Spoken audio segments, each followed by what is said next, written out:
After camping at Markhor for a night, we de-rigged the Highline because the winds were so high we were worried about gear getting damaged and the safety of the line.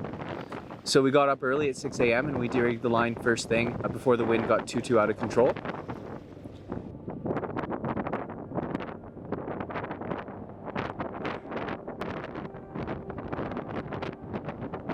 Half of our group hiked down, and then Jordan, Jan, and I continued on from Markhor heading towards Needle Peak.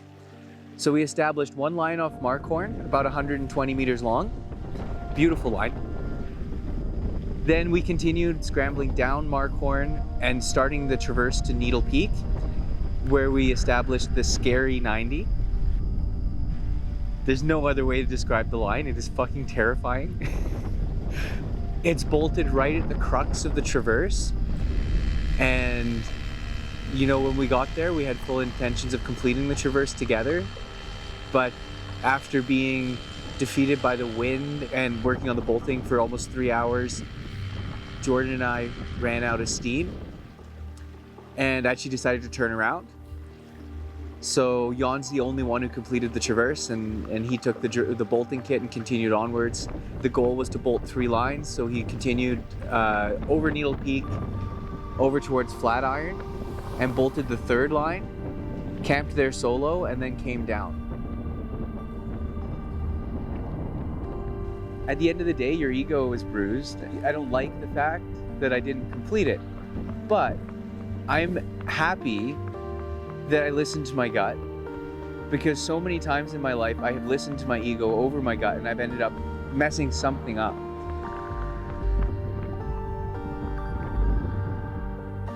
We passed another group of hikers. It was a 3-generation family group, so it looked like they had the youngest daughter, a couple, and then one of the couple's fathers with them. They didn't take the route that we took. Like, there's a bit of an exposed kind of scrambly route up. They kind of traversed low and then used ropes to get up what looked like apparently a gnarlier route. We met them on the traverse. So they had gotten to the crux and they had turned around, and they looked really defeated and low energy. They were just kind of sitting in the sun, not really talking, not really doing anything. I wish I'd asked them more questions. The scramble back up the backside of Markhor is tricky.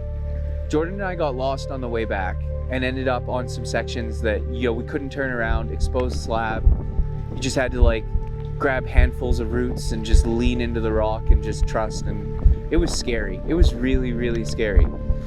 So those people got lost and they had to spend the night, and they ended up getting helicoptered out the next morning. This is rated a moderate scramble.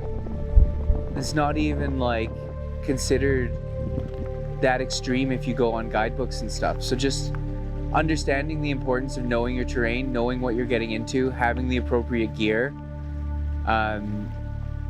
because that can happen to anyone. I mean, it looked like they had some competent people in that group, and just to get stuck like that really shows how you need to be prepared for these types of missions and respect the Alpine.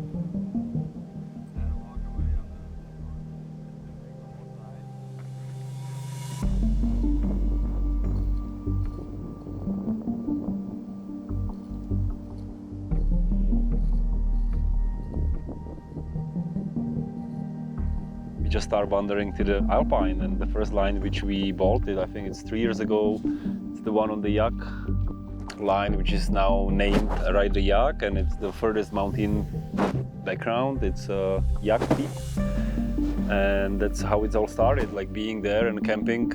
It just were like seeing actually this side, and it's like, oh, there must be Highlines over here. So then I think we didn't come here last year to the Alpine, but we did the 540 meter line on the dry gulch, and this year I wanted to have these scoped lines kind of bolted and rigged, and that's what we did like last weekend. It's the one in the middle, and it's Markhor peak. Then there is one which we can't really see, and it hasn't been rigged. It's Scary 90. It's on the traverse from the Markhor to Needle, and right behind me that's the flat iron line. So far we have 4 lines in the Alpine here, and 3 of them were rigged. It's been scoped like 3 years ago, so it's I'm happy it's out of the list. There we go. And we don't have to bring the drill anymore, you know. And it's just confirmed that this spot is so sweet to come in a bigger group because of all the amenities around, like lakes, you know, mellow terrain and snow and views. I can see this flat iron line being as the most friendly in terms of access and hospitality and camping and stuff compared to Yak or Markhor. These are looks like more like advanced, but you make it as you make it, right?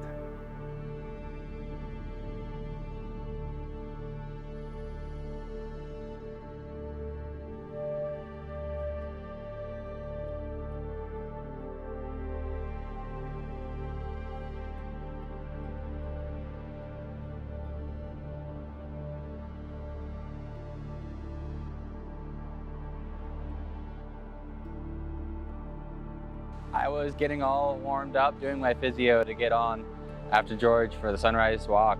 And I had my music playing and I just hear, ah, fuck. And I'm like, oh, what? And I look over and I see the drone just ting dong, ting dong, dong, slide underneath the ice sheet. You know what immediately came to my head? How are we gonna get it? We gotta get it. My mind just started going about how we could retrieve this drone. Yeah, it was so sad, but so funny at the same time.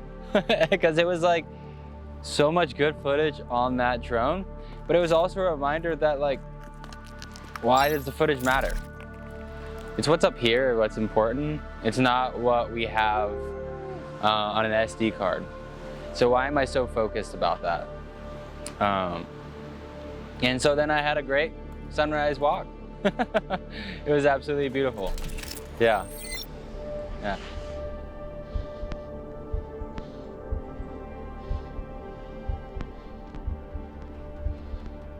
It's like a sea of mountains just right in my peripherals. And it was just beautiful.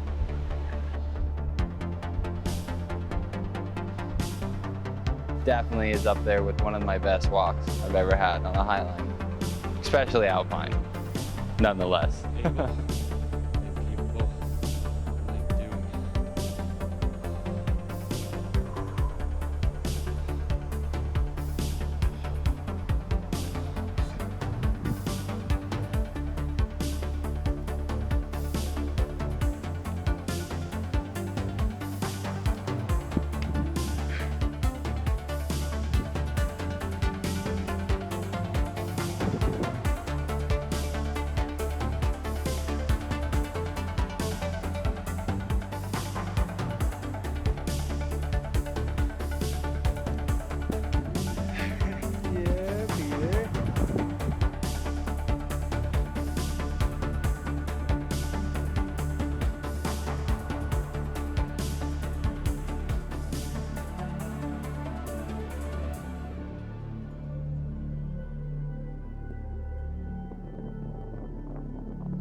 Give me a smile, yeah?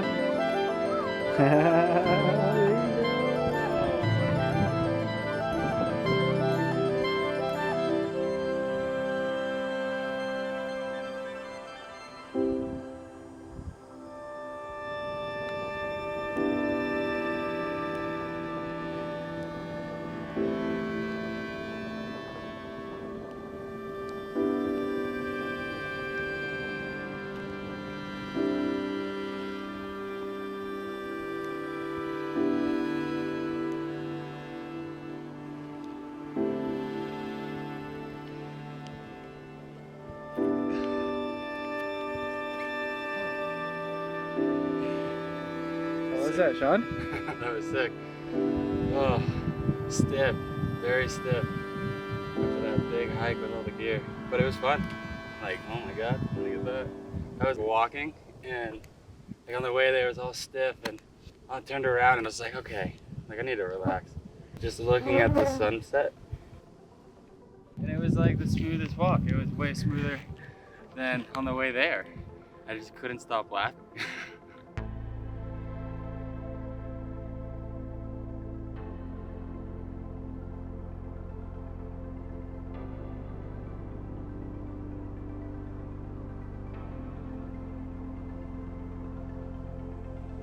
So, was it worth the hike, Sean?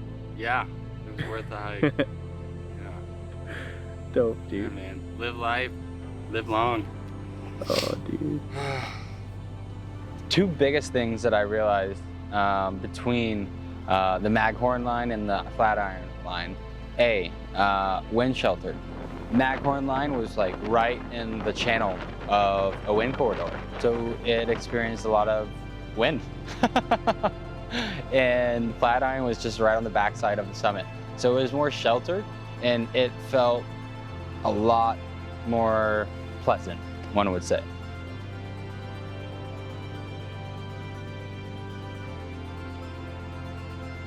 And then the other being the exposure. The Markhor had some exposure, but the Flatiron had more direct exposure while also having exposure. There's two differences. Exposure is what you see in front of you and around you, while direct exposure is what's right beneath you. And the Flatiron had both of those, and it was pretty wicked.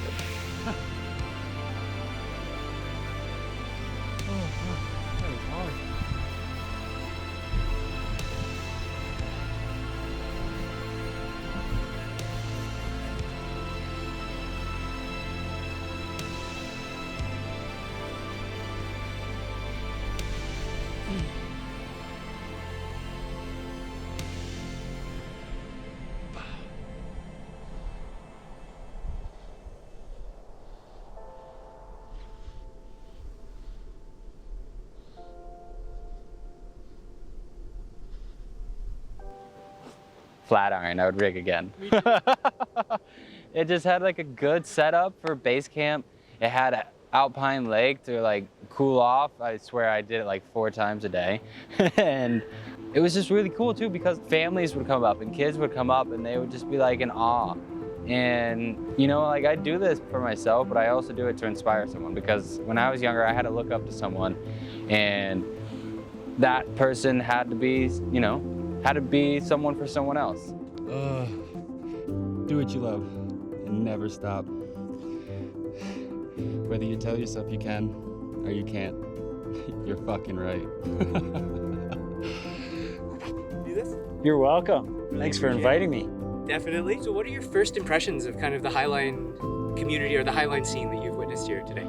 It's awesome. Just everyone's super positive, and it's just so exciting and pretty inspiring too, right? Watching you guys go out there and kind of learning about it all. Yeah. And It's good. It's fun. If you take it as a challenge, it's fun. it's super intense just going out there for my first time. It was just what an amazing feeling. It's a total rush, and just to trust and kind of learn about all the equipment, and it's all brand new for me, and it's awesome. Yeah, really, it was unreal. I was super nervous at first, and then I kind of just like Jan said, just breathe and take a look around. And I was looking down and it's like, wow, like you're on top of the world here, right? It's amazing. I was kind of thinking about it all day going, I don't know, man, I don't know if that's for me. And then when we hiked up Needle, I was thinking about it and I thought, you know, I'm just gonna do it. It looks so cool. I mean, might as well just go check it out and see what it's like. And yeah, it was super good time. So, what are the odds we're getting you on a highline again soon? Hopefully good, hopefully high. Such a good experience, and it was great to meet all your friends, and everyone's so positive and pumped, right, on the sport. It's awesome.